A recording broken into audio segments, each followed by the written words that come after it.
Welcome to another episode of Keep It Movin'. I'm here today with my guest, Bryant Belarmino. Bryant, what's up, big dog? Good to be here, man. It's good seeing you outside the gym. I didn't even recognize you with your clothes on. Right? Just being comfortable, trying to get the job done, man. Somewhat awake at 5 a.m. in the morning. It's Right, good. exactly. Even though I haven't been there in a while, if I am, since I took on this new podcast. We weren't taking attendance. Catch up later. Yeah, indeed. One of the things that I want to touch on, I mean, I know we've got our array of things that we'll be able to talk about. One of the things that I do when I first have an introduction to people wanting to be a part of the podcast, or if I want them to be a part of the podcast, I vet people, I interview, we talk, have a conversation to see if they're a good fit. Then I have them send me information if we decide to move forward, so I can formulate questions like this, and everything will go smoothly. When I'm looking at just a little brief bio of them, I'm looking at seeing where they went from pain to purpose, or life went into a valley, then it came back up to a peak, whatever you want to call it. I'm just seeing the transitions. And I see that you had multiple transitions. That's something that resonates with what we're doing here. Having those multiple transitions, meaning that you've hit some lows, and then you've had some highs, and you decided, okay, I want to do something more. I want to move on to another level in my life. And I've seen the constant progression with the way that you moved. I want to touch on that a little bit. I don't want to spoil it for everybody. I want to hear it from the horse's mouth. I want you to break it down, man. Just tell us a little bit about yourself and where that drive comes from and some of the things that you've done. Oh, man. Then you dive in deep. Yeah. So, just starting off, thanks for having me on your podcast. I mean, I listened to a couple of them, and they're fantastic. And, seeing all the people that we see every day and not knowing their stories and seeing how what drives them is amazing. Mm-hmm. The biggest driver recently where it all came from was, in 2017, I finally admitted that I needed help. I was severely addicted to meth and GHB and all this other stuff. I had from 2014 to 2017, this addiction to where I was just always, this pipe just would not leave my hand. And it was because there was a lot of pain and suffering that I just couldn't face. It was too hard to look at, too hard to even attempt to talk about without drugs. And then even when I talked about it with drugs, it wasn't with the right people. It was with other people who were hurting, right? So we were just bonding, commiserating, but not coming up with solutions because all we could do was escape from the pain that was going on. And so in 2017, I just had enough. And there was other things going on, people dropping hints about where they thought I was heading. Like, for instance, one of my cousins, she had texted me because she heard the song on the radio, and she was like, hey, this song reminds me of you. And I was like, okay, so let me listen to it. It was that 1-800 something I haven't listened to in a while, but it was like the National Suicide Hotline. And I was like, that's not me. Like, I'm not suicidal. I just need you people to leave me alone, and I'll figure out my life. But you never do because you're just on this psychosis. So that hints, and people around you who care, who are just like, they don't know what to do. And it takes what it takes. Finally one day I was like, I'm tired of being alone, tired of being in pain, and reached out for help. Yeah, and overcoming that hurdle, I want to say that I can tell that you can look back on it. You don't have shame of your past. You are pretty much comfortable being able to talk about that and share that. You're good with it, and you're using that as your purpose. And the reason why I say that, because remember when we first started to, bumping heads, getting to know each other and exchanging conversation, and you showed me that picture of you, man, you had to be wet, 85 pounds. And then to see the guy that you were at the time when you presented that, all beefed up, looking like you're ready for competition, muscles everywhere. You started to tell me that I was using meth at this time, and et cetera, et cetera. And I didn't really even focus on the story that you were telling me. I was looking at how you went from that to where you are now at that time when you showed me that picture, all beefed up and muscled up. What took you to that place? That's such a severe place. You said you were using meth. We know that's a very harsh drug. But what took you to that place? Did you choose meth because it's your surroundings? And when you decided to do it, I mean, your associates and influences, the people you were hanging with, and when you decided to do it, what took you there to the point to where, like I said, you were 85 pounds wet, man? Yeah, it's crazy looking at that picture. So part of the journey is drugs wasn't a stranger for me. Like it was one of the first things I did. I didn't even drink first. It was in my 20s.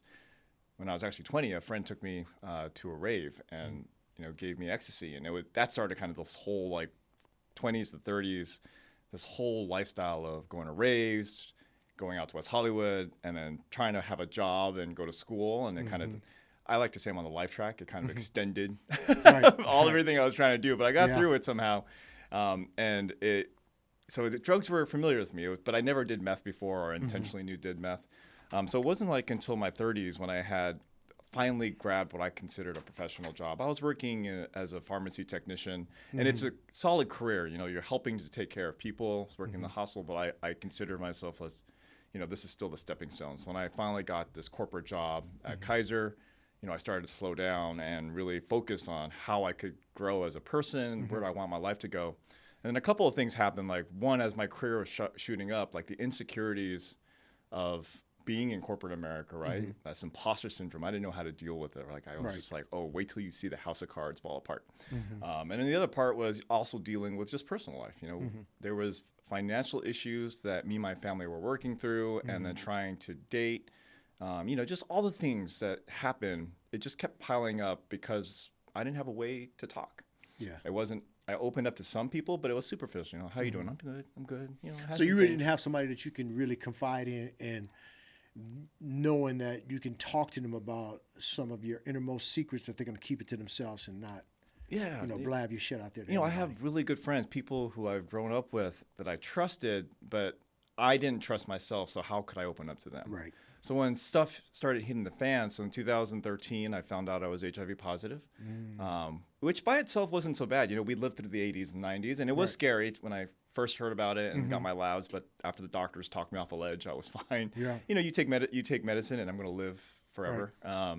But what really started the mind shift was, then you go on dates, and people still to this day aren't educated. I wasn't as educated as I thought I was, and so people. They're like, oh, you're HIV positive.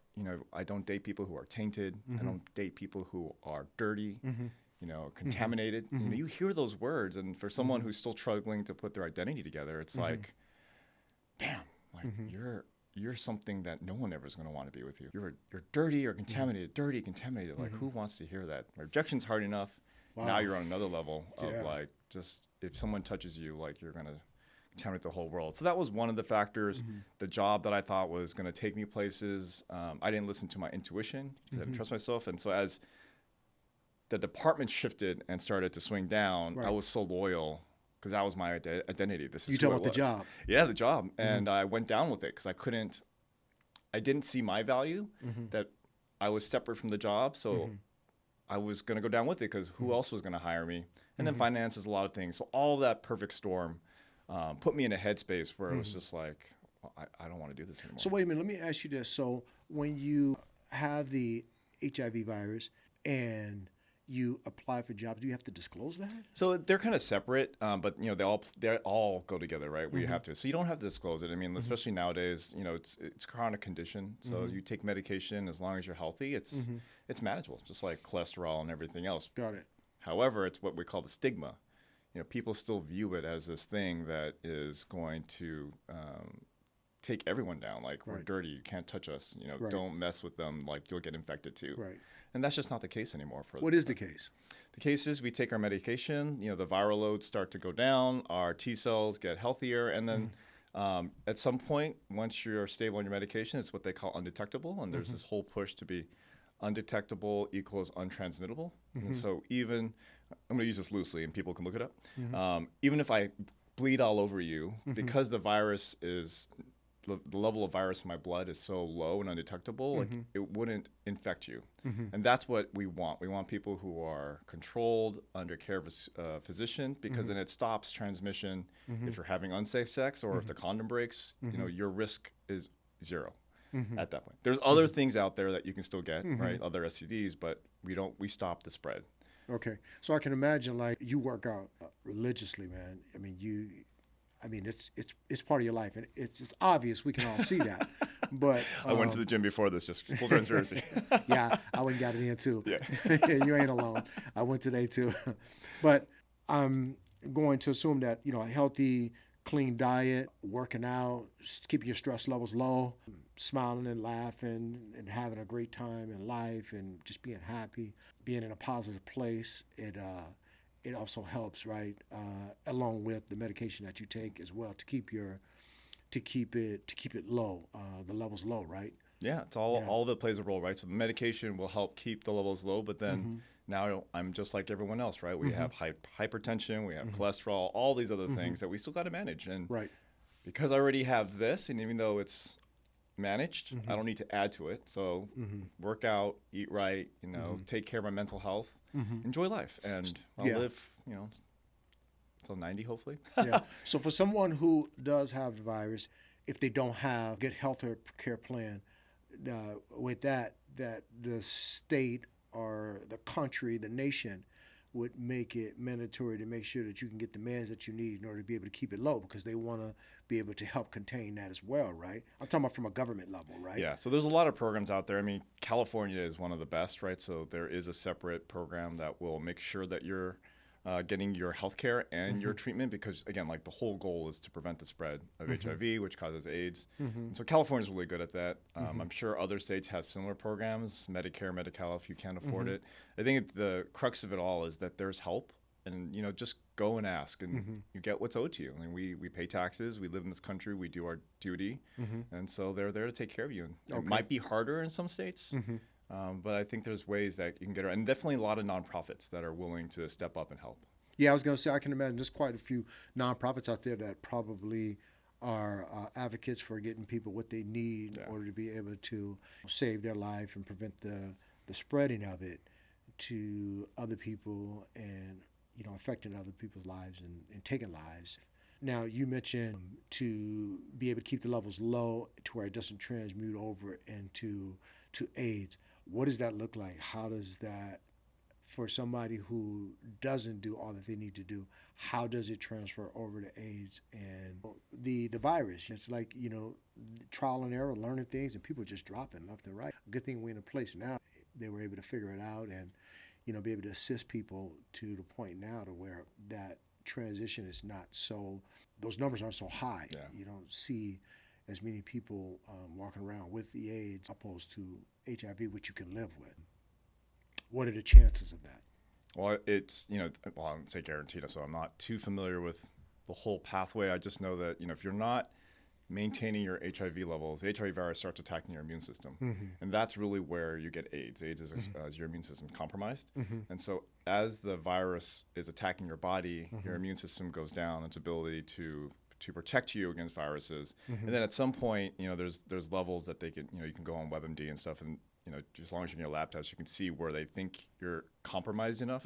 When your immune system is down enough, that's when they say you have AIDS, because now you are at risk of all the other infections that can really take you out. Pneumonia is one of the big ones, and some of the other things. And we saw that before we had antivirals. Right. Is just people didn't have the ability to fight the virus. Yeah, it was a tough time. It was bad, man. I mean, that stage of when they're trying to figure everything out, figuring out where it came from, how to contain it. It was kind of like when the coronavirus first hit, pretty much a lot of people were casualties. I'm glad that you are in a place, man, in your life where you're whole, you're healthy, man. You laugh and you smile, and you be laughing and bullshitting all the time. Yeah, so. It's part of it, right? It's working for you, man. Life is working for you. It's good. That's good, man. And that's one of the struggles too with any medication or any chronic condition, right? If you're not, your headspace not there, you're not going to take your meds. You're not going to do what's necessary. You're not going to the gym. And so not only do you have to be able to ask for help, then you also have to know how to take care of yourself day in, day out. And we all struggle with that as a human. Right. But when you first found out about it, you said you just went on it. You were like, fuck. I mean, how did you just decide to wrap your head around it? That was a long weekend. Where did that go? I mean, because I know that's kind of trippy, right? When you first find out about the shit, right? Yeah. So it was, I religiously was taking every 6 months getting an HIV test, as part of everything. I was doing my best to at least keep on top of my health. I worked at Kaiser, so my benefits were, they take really good care of their employees. So I went to see my doctor, and he was like, we haven't done, an HIV test. And I'm like, what? We haven't? Why not? And just kind of forgot that we had skipped it. So we took the test, and I remember on a Friday, December 12th, 2013, I have the day set in my mind. I had just gone off this national meeting, where I was in my career. Everything's going good. Everything's going great. get ready to have lunch. My doctor calls, and he's like, I have something to tell you. And the minute he dropped that news, like, the world shifted. Yeah. And he was like, I need you to go to the hospital right now and do some lab work. Yeah. And so I was like, all right. Like, it still didn't click. So I go to the hospital, lab work, and, I'm kind of like just kind of absorbing it all. And the nice thing about medicine right now is they can really run your test, and then, they send you to the lab. So because we're all doctors in our head, as soon as the lab results came back, I was on WebMD, I was Googling. Right. And it was my virus, the virus level was high and the T cells were low. It was like getting close to where, it says you have AIDS. So because I hadn't talked to anyone, it's the weekend and I wouldn't see a doctor until Monday, the stories just play out. My brain started to fill in the gaps, and it was like, you're going to die. Damn. Was that way it played out in my head? Yeah, and I'm like Googling, trying to figure out, I don't know anything about how these labs work, but this is the danger we have, right? Like, if we're not mindful about how our minds tend to spin out. And so that was a very long weekend. I even went out with friends, but like I wasn't present with them because I was just so, I'm going to die. I mean, but how can you be, because basically you're coming into something new based on information that you have. You haven't really done the research on it because you're like, not me. And it's not anybody in the family who has it, right? Nobody. And who am I going to talk to? Like I was too embarrassed. Right. I'm like, how? I knew how it happened, because I thought I was Superman, just like you do when you're 20s and 30s. I don't need a condom. Like, right. Right. Or and part of it was also not. I don't need a condom. I still was dealing with some self-identity issues. So like, if I ask them to put a condom on, they're not going to want it. They're not going to want me. The kind of stories that we tell ourselves because we're too afraid to admit like that. I should work on some part of myself. Right. So the truth is important, man. It is so important. It'll save you and set you free every time, man. Yeah. So you come out of that whole situation now. Your life is on track. You've got your programs are set, and you know what you need to do in order to be able to live. I'm assuming this is around the time when you decided to go back to school and get your degrees. Well, that happened. Did you have them at this time? I had them before. So like I had my MBA, I got my BA before all that. And so my career really, would have taken off, or had I been more confident and not had Alzheimer's, and had I not done meth, I probably, if I got a therapist or I opened up to someone. So like when I came back out, it was more building who I was, having confidence in this person, and owning everything. When I first got sober, I still was kind of pushing it away. In August of 2017, like how did I get in a situation? Well, my parents did this and my friends did this. Job, there are parts of it that, other people have a part of the story. Ultimately, I'm the one who has to face up and make the decision and choices. And there are hard choices to make. Taking that accountability. And so that was part of the whole journey. So now instead of getting the degree, I had to learn how to be myself. I had to learn to own that story because it happened. All these things that I did, all the lies and the people I hurt, especially during those meth years, that's part of who I am. It's funny, man, taking accountability is one of the hardest pills to swallow, because first you want to be in denial, and I'm speaking from my experience as well, because there's a lot of shit that I had to take accountability for, and I knew that I needed to. It's funny how things are always in your head, and right from wrong, your head and your heart, and you're kind of like trying to toss it around and find the right excuse to deliver. How can I scheme and just make the perspective work in my head? How can I find the right excuse to deliver on why I did this, why this happened, and point the finger without pointing the finger, but you're still pointing the finger. And when you get to the point to where you're like, damn, let me just man out. It's something that comes over you. It's gratifying, it's relieving. You own up to it, and you start holding accountability for it. It's not as much of a sting as you thought it was. It doesn't last as long as you think that it will. It's like, here it is, this is it, let's address it, let's get it on. Once you do that, it really develops you and makes you so much a better person, in my opinion, because it has done that for me. I would tell anybody, don't kick the can down the road. Dude. Do not kick the can down the road. Hold court with yourself. Be accountable. Anybody that's involved that you can reach out to and touch. You can have the hard talk, the hard conversations. It's important. There's growth in that. Have that. Learn from that. Move on. And be a better person in life. Yeah, exactly. Be conscious of how you move. Yeah, man. That's. When did that all happen for you? I was in federal prison in 2012, because I got out 2013. I lost my mother and I lost my brother. Mind you, this was consecutive back to back when I lost them. And then when I lost them, I was in so much pain. I mean, my heart was heavy. My head was throbbing. I was sometimes going to sleep, waking up with migraines. And I had no escape. And I had no escape from myself. I wanted to relieve myself of that pressure and that pain. Not being able to go to my mother's funeral. When people pass, more so your mom, you want to see her that one last time. You want to be there. I couldn't be there, man. It hurt me so bad. I dropped to my knees and I just prayed to God. I said, God, you get me out of this.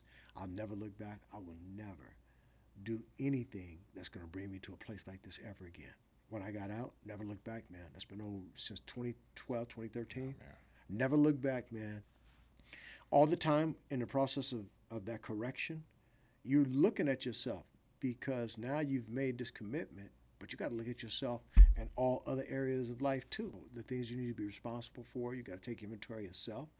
And you got to start living a truth. It's no more lies, no more back doors, no more underworld, no more darkness. You're in the light now. And when you're in the light, you got to really walk that walk. You got to be accountable for your actions. You got to be accountable for the things that you say. You just got to hold yourself accountable. And accountability started right there. That moment started to snowball into accountability. Yeah, man.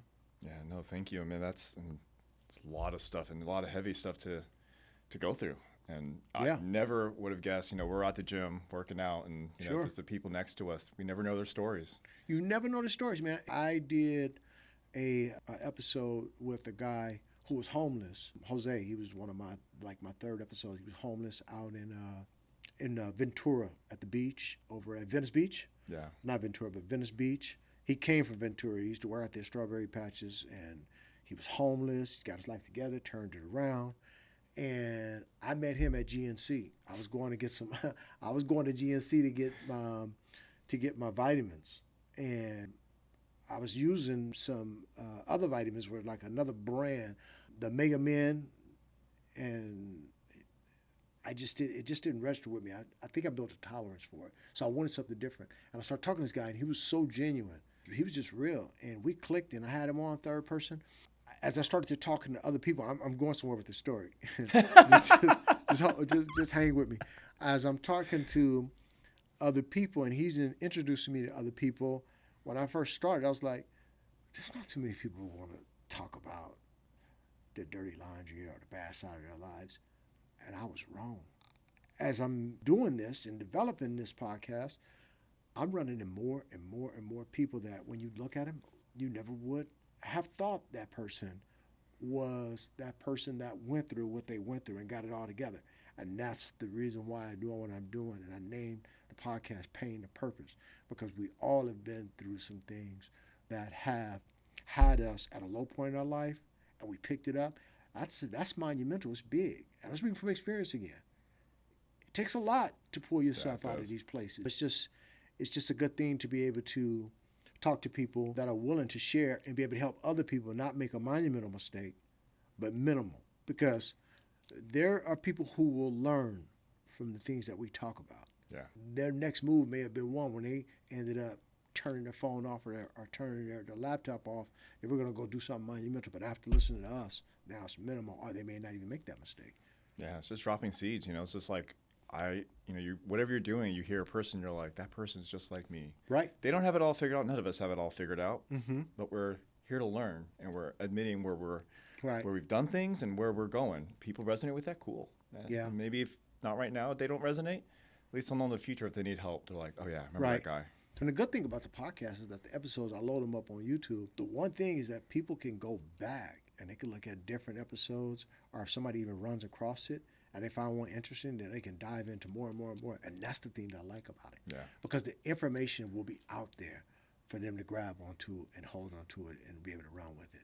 Now, I know that you're doing some things as far as you've got this one nonprofit that you're doing. Like, is it a nonprofit, or what is it when you do like the running program? So two nonprofits that I volunteer with a lot. So this morning we actually had our annual annual fundraiser event. So it's called Strides in Recovery. Strides in Recovery is a nonprofit. We partner with residential addiction programs, treatment centers. Like there's over 20 programs in LA County. And we have coaches, paid coaches and volunteers. I'm a volunteer run coach. And we show up for the residents. And we introduce fitness in their life, because fitness, for some reason, a lot of the programs, you know, we dive deep. We want to get to the nitty gritty. You do your 12-step, you do whatever other pathway it is to recover. But then we kind of forget that you have to move the body. You need to be healthy. And if you just sit around all day long and it's a lot of heavy stuff and you don't help the body process, you know, it doesn't really heal us much. So we show up and, you know, we meet the residents where they're at. Some of them are out of detox, like a couple of days. Others have a couple of months under the belt, which are all going to come out. Sometimes they're forced.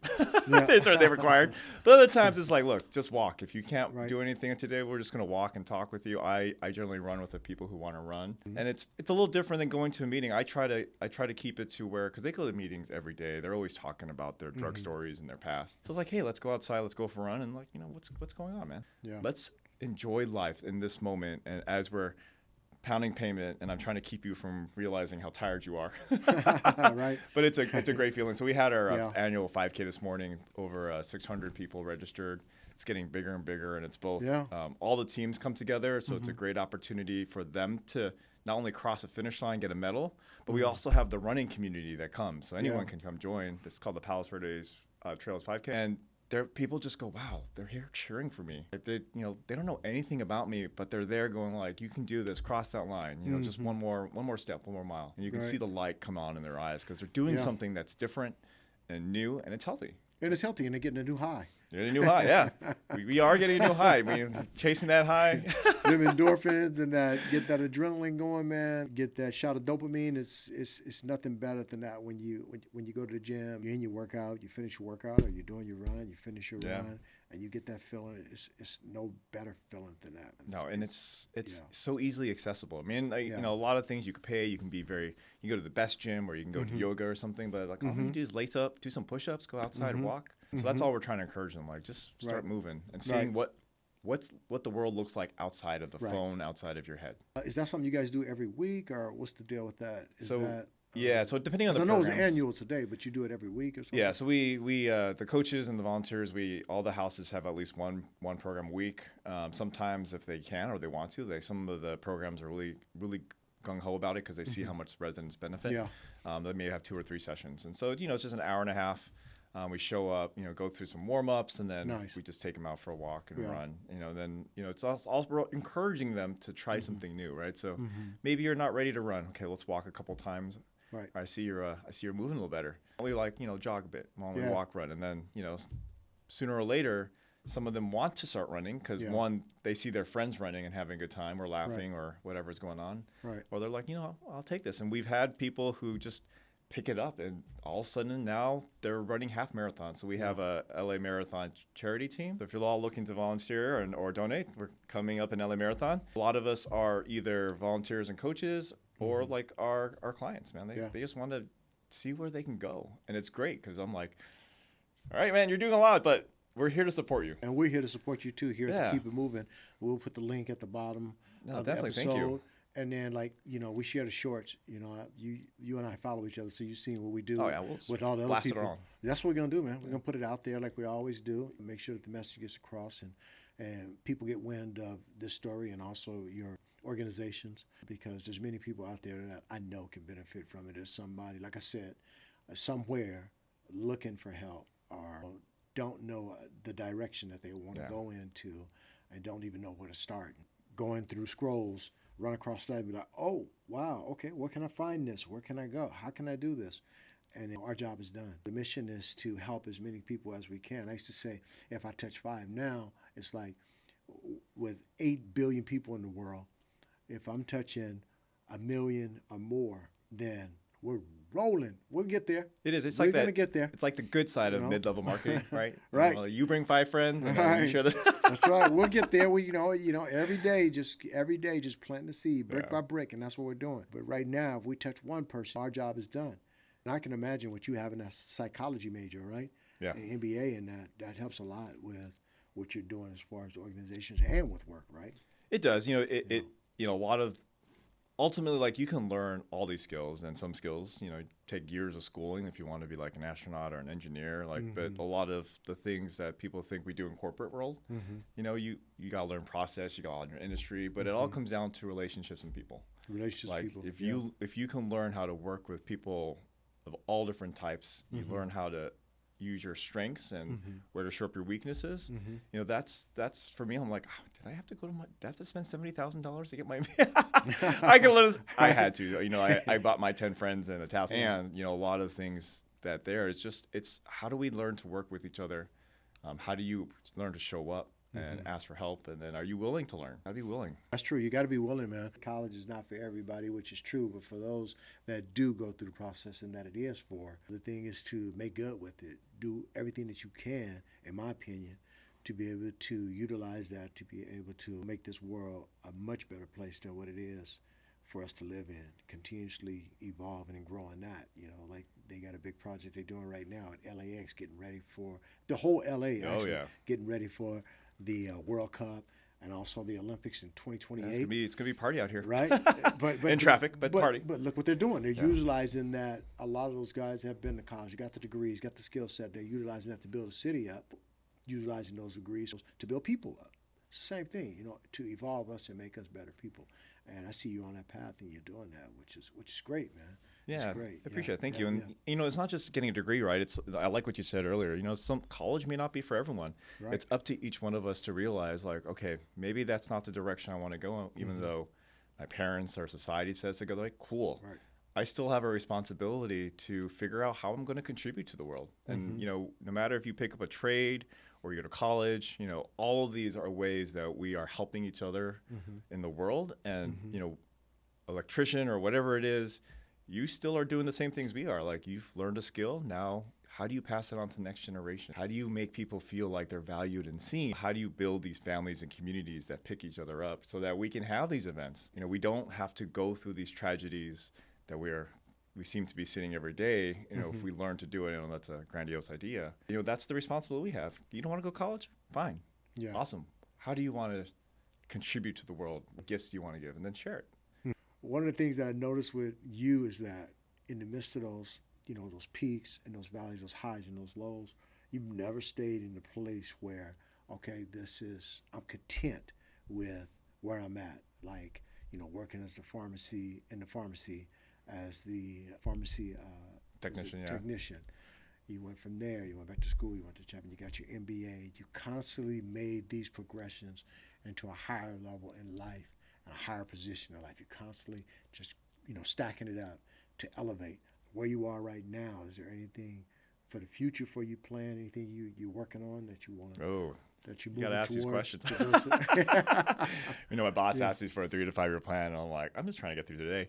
No, I mean, that's right. It's, a lot of it is. That's the corporate way, though.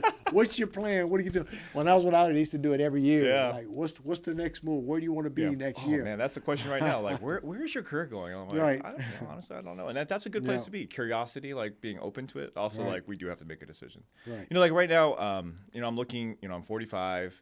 I love what I do. I work in radiology for a national radiology practice, Radiology Partners, and I'm director of the cybersecurity governance risk compliance team. So we do the policies, procedures, and I work with the wizards, people who know how to do the actual tech stuff. We partner well together. Right. And it's great. Like, the company's innovating, it's challenging. In cybersecurity, there's so much going on. And like you said, like, you have to know yourself. And so I'm looking the next 5 years. Like, I don't want to be in this humdrum, like, always every day, like there's some new attack or something going on or some new risk we have to face. So I'm thinking a few things. So I'm a mindfulness meditation teacher. I got that on the side. The other nonprofit that I volunteer with, Recovery Dharma, that's like the main program I do. I went through the 12 steps, and I met a lot of people in the fellowship. They worked well, but for me, one of the things that benefited my recovery from meth was mindfulness and these teachings, Buddhist teachings, right? So it's not that you have to be Buddhist, but there's these instructions for how to live life. And so from that program of how I'm able to help people learn to quiet, get still. This is how we talk to ourselves. This is how we understand what's there. Doesn't mean your mind's quiet. It just means now I can see what's there. I can learn to hold it with grace and compassion. So I got that during the pandemic. And I would love to pivot into something where similar to what you are doing. It's in my head, and I started a bit, and then I let the fear get to me. So I love that we connected because you're an inspiration, and it's motivating. I love to be able to tell my story and, you know, write it down in a book, translate it into some sort of gift. I don't know what the vehicle is, and just help people. You know, it's that's true. Mentoring people. Yeah, you're a sharp guy, man. You'll figure it all out, you know, as you get closer and closer to that decision or whatever it is that pushes you closer and closer to that decision. You're going to figure it out real quick, because I was in that same space. When it hit me, I went in and said, you know what, I'm done. They couldn't believe it. They're like, really? You know, my guy that hired me, he was like my GM. He was like, really? I was like, yeah, I'm done, man. And I left, and I didn't just cold turkey just leave the job. I went and worked for a minute at another dealership, because I was like, you know what, you know how it is. You got a job, you're used to it. Yeah. You know it's good. Get You content. know you got this going, you got this money going, and you got the skill set. You're good at what you're doing.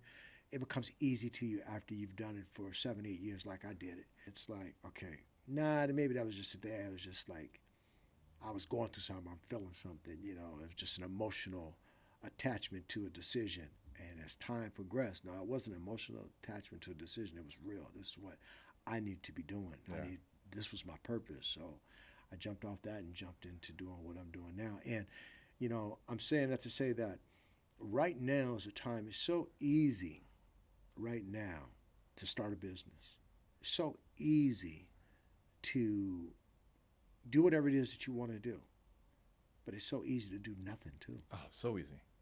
It's so easy. It's a trap. You know, it's comfortable. You know, it kind of reminds me of, you know, talking to people, especially in recovery. You know, it's, the program's not working for me. The program's not working for me. I'm like, cool. Like you're seeing something. You're saying it's not working. What are you going to do next? And it's like you know, with work, right? If I'm getting bored and I start blaming the job, right? They're not promoting me. They're not doing this. Okay, maybe they're not. What are you going to do? Like, we always have a choice. We may not like the choices. You know, decisions might be hard, but I can't just sit around and blame the world, because I'm the one who's not doing anything. Like, I've got to make a decision, and you know, the world's gonna be okay. That's quite defeating, man. I was never that person to do that, man. I'm not blaming people for anything that, you know, I need to do for self.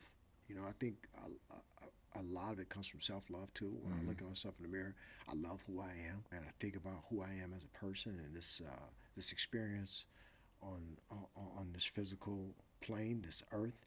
I'm loving it. I love who I am here. Yeah. Taking that responsibility and not being that person that goes into that space of, because to me it's self-defeat, you know. Oh, it just doesn't feel good.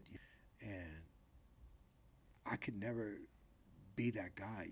I don't understand it. And I don't think maybe it's not meant for me to understand. But, and not judging anyone for it, but it's just like, to me, it's just like, it's a no-win situation. It's like a hamster on a wheel. You know, you're going nowhere with that thought process. Yeah, and it's one of the things I think you have to. You may have learned it really young, and it's just kind of the way your life grew. And you know, same with me. I had to wait till I was 37 to start my journey. Yeah, I wanted more. Though. I wanted more for myself. Yeah, I do, and I wanted more too. It's just, you know, some of the things is, you know, for me personally, you know, if you're not loving yourself, you're not trusting your own talent, your own what's capable. You're not trusting that you can fail and be okay. That's a big one. Like I had to know that I can make a mistake. And the world wasn't going to implode. Like, people weren't going to stop loving me, you know, all of that stuff. It had to be okay to fail, because that's how we learn. But I didn't know that, you know, I had to be perfect, right? At what age did you discover that? You know, you kind of know growing up, but then there's all this pressure to, like, always get the good job, get the house, get the degree, you know, you always got to be compete. Now, social media makes it even worse, right? We're competing against each other, right? They don't fail. Look at how they're growing, right? And so, I mean, honestly, it didn't sink in. And even when I got sober in 37, I still had to, you know, people had to help me learn that it was okay, to help me know that I'm safe and I can make these choices. Some people don't feel safe. You know, I don't know what it would take. That's everyone's journey. But it takes a little trust that the world's not going to turn on you. It's not going to fall apart. Yeah. In order to starting to see, like, oh, okay, let me make a decision. Let me just try making a decision and taking that leap of faith. Instead of just playing it safe or doing nothing. Like I said, it's so easy to just do nothing today. So easy. Taking some risks, I mean, the easiest example is like, do you go to the gym in the morning? Do you go for that run in the morning? Or do you hit the snooze or say, like, I'll go tomorrow? I mean, it's a small one, but, it takes energy and effort to make that choice. Yeah, if you go to the gym and you're 5 hours asleep, maybe not the best workout. Right. But you made a decision.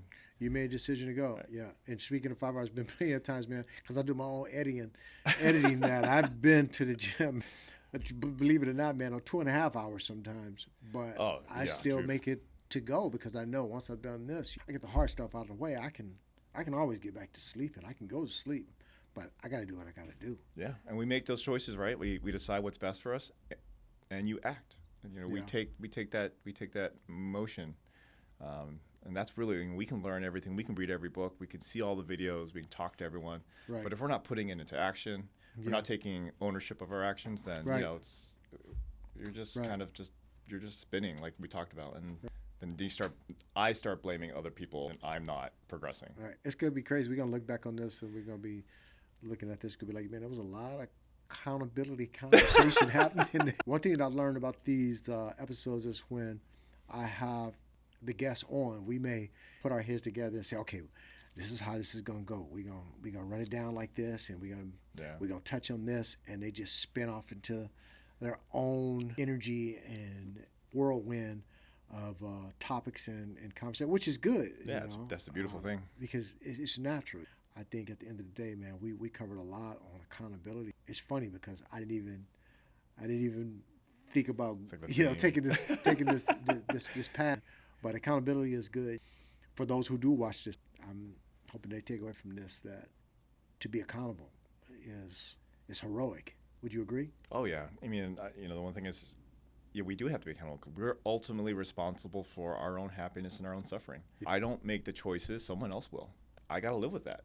But if I don't want to accept it, then I'm going to blame the world and even pile it on more. So each one of us, and you're not alone. Like if you don't know where to start, there are people out there, especially with, like you said, this is a different age. You can go on the internet, if you're struggling with recovery, plenty of groups like 12-Step or Recovery Dharma, come see us. Come volunteer with Strides in Recovery. Yeah. There are people here who have done things that can help support you until you learn to trust yourself. Do you use a lot of AI? You mess with AI? Oh yeah, I believe it. I mean, it's the wave of the future, right? It is, man. It is. We can't deny it. Yeah, you can't.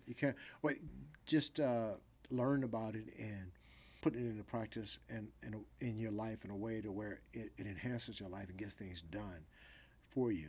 I think that it was ingenious the way that they developed this and brought it in, ushered it in to make life and tasks easier. Because I use it too, yeah. I look at it like the Industrial Revolution or anything that man created, right? Like we're going to resist it, right? Like this is something mysterious. It's going to take our jobs. It's coming. And like we can either deny reality or we can learn, okay, how can I use this as part of my life? I still feel like I'm getting dumber because I'm letting it do a lot of things instead of deep research. Yeah. You got to reframe it and be like, okay, how can this do the things that are taking me away from the things that I love that can help me grow? That deep thinking I need to do, okay, let me have it do things. So maybe it can let me do a little proposal, write a letter so I can do the research on the side. Yeah, I always refine it though. I just don't rely on it. I do what I got to do to refine it. I read. Yeah, you got to. Oh yeah, you got to take it. Yeah, because it's there. It's not all the way there yet. It's still developing. It's a tool, and that's what it is. You either learn how to use the tool or you get left behind, right? You get left behind, man. One of the things that I do too that helps me a lot is I still read old school books. Oh, I love books. Yeah, tangibles. I grab something that I can hold, I can read, I can flip. Support Barnes and Nobles and your local bookstore. No, I love my Kindle too. I have a problem. That feeling of it is fantastic. There's some of the things that people, if they wanted to find you, they can find you at. And some of the things that you're doing that people can indulge in to benefit from. Yeah, unfortunately, fortunately, my Instagram's probably the best place, Bryant.Belarmino. You can find me there. I unfortunately post a lot. I post a lot of my journeys. Yeah. And then if you're looking to be of service or you're looking for help, we're here for you. Strides in Recovery, fantastic here in the LA area. And if you're not in the LA area, we're happy to come and share how this can help you in your area. And like fitness is available to anyone. And then Recovery Dharma, where using these practices of mindfulness, compassion, kindness, forgiveness. They're available to anyone, and we have meetings all over the place. Our book is free online. You can just Google those websites and helps there. And if you want to look at my professional career, LinkedIn, even though I don't use it. Instagram, honestly, is the best place. I think Instagram is probably the best way to get in touch with a lot of people because it's just so easy to navigate. Everybody knows it. Yeah. Brian, thank you, man. Oh, thank you for having me. I appreciate you, brother. Thank you for coming by, man. Yeah. All right.